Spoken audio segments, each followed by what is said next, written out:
Hey, literacy. I'm going to ask you guys to call back on some information that you learned, seems like ages ago, back with Mr. Andrew while I was at the USET conference. He taught you about prepositions, and you guys ended up drawing your own rabbit picture based around those prepositions. So his lesson was just kind of an introduction to the topic that I'm going to kind of fully wrap around and bring into light today. So the idea behind what he had you do and what he did with you was just list out a bunch of different prepositions. Prepositions being kind of directional or other words that we can use to help us describe like places for a verb or just ways to enhance what the verb is trying to say. So I told a story. Okay. I told a story about the Civil War. Okay. So about that Civil War enhances, it's an adjective to your story. So these are either going to make adjectives or adverbs, sort of, but just the idea is they're enhancers to the sentence and they make for better writing. But we use the idea of the rabbit and a log in different places, you know, so the rabbit could be above the log, the rabbit could be below the log, the rabbit could walk toward the log, the rabbit could walk away from the log.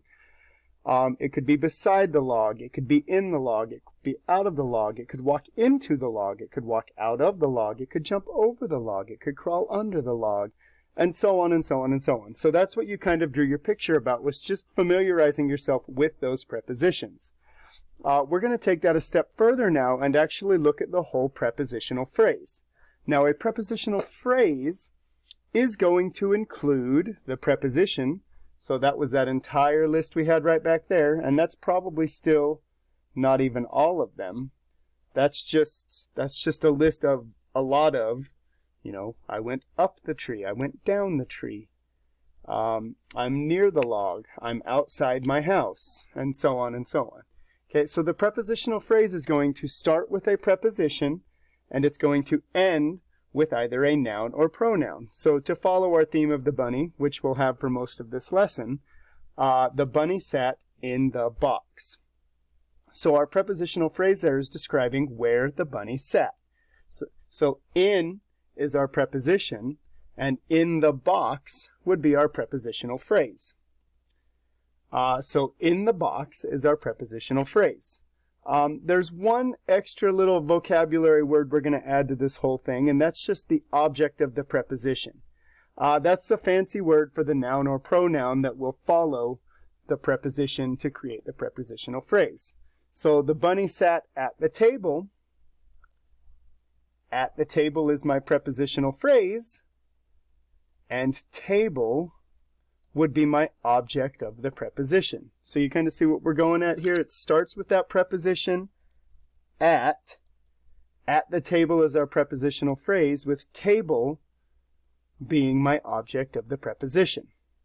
Okay, let's just look at a few more examples here, and then hopefully that will help you make sense of the two worksheets that we're going to create, and kind of what you're going to be expected to do. Initially, you're just going to be able to, you're going to be expected to identify the prepositional phrase. So if we look at each of these, the kitten ate out of my hand. Well, we're going to have an adverb phrase here. Where is the kitten eating from?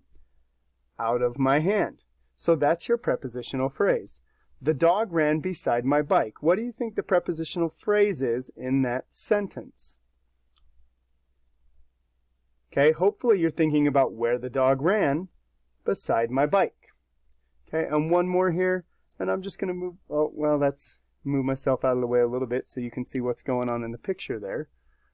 Before school, I need to eat breakfast. Now, I very specifically included this one because if you notice here, these ones are both at the end of the sentence, but prepositional phrases don't have to be.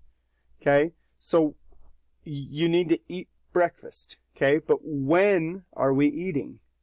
So before school is our prepositional phrase there. The other half of what you're going to have to do in your two activities that come along with this is to identify the object of the preposition. So out of was my preposition there.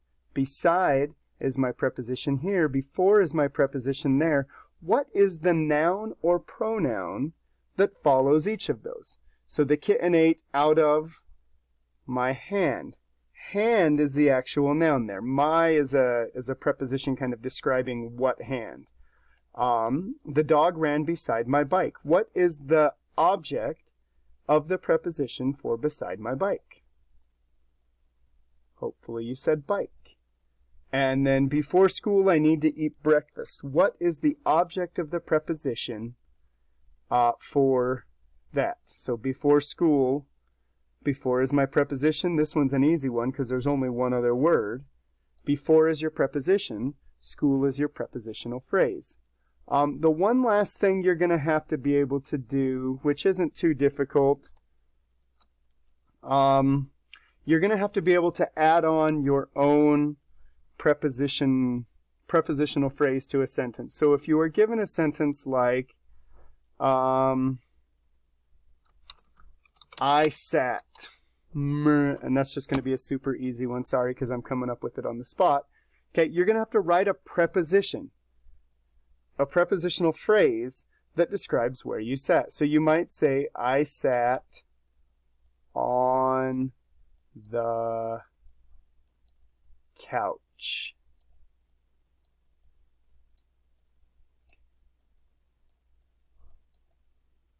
Or maybe you'll have a sentence that is, the dog ran. Okay, and then you need to fill in like when or where or whatever the dog ran. So you're going to have to add into this your prepositional phrases. So the dog ran, let's see, after the car maybe. So your two activities today are going to ask you to, number one, identify the prepositional phrase. Okay, so you're just going to have to be able to identify on the couch or after the car. Okay, so there's my prepositional phrase. There's my prepositional phrase. The second thing you're going to have to do is to be able to identify the object of the preposition.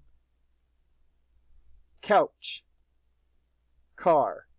And then finally, like I did on this page, it's going to give you a sentence starter, and you are going to have to try and finish that sentence by adding a preposition onto it. You're always free to rewatch these videos if you still have questions, or don't hesitate to reach out. There are 2 activities for you to complete following this, so make sure you get both of them done.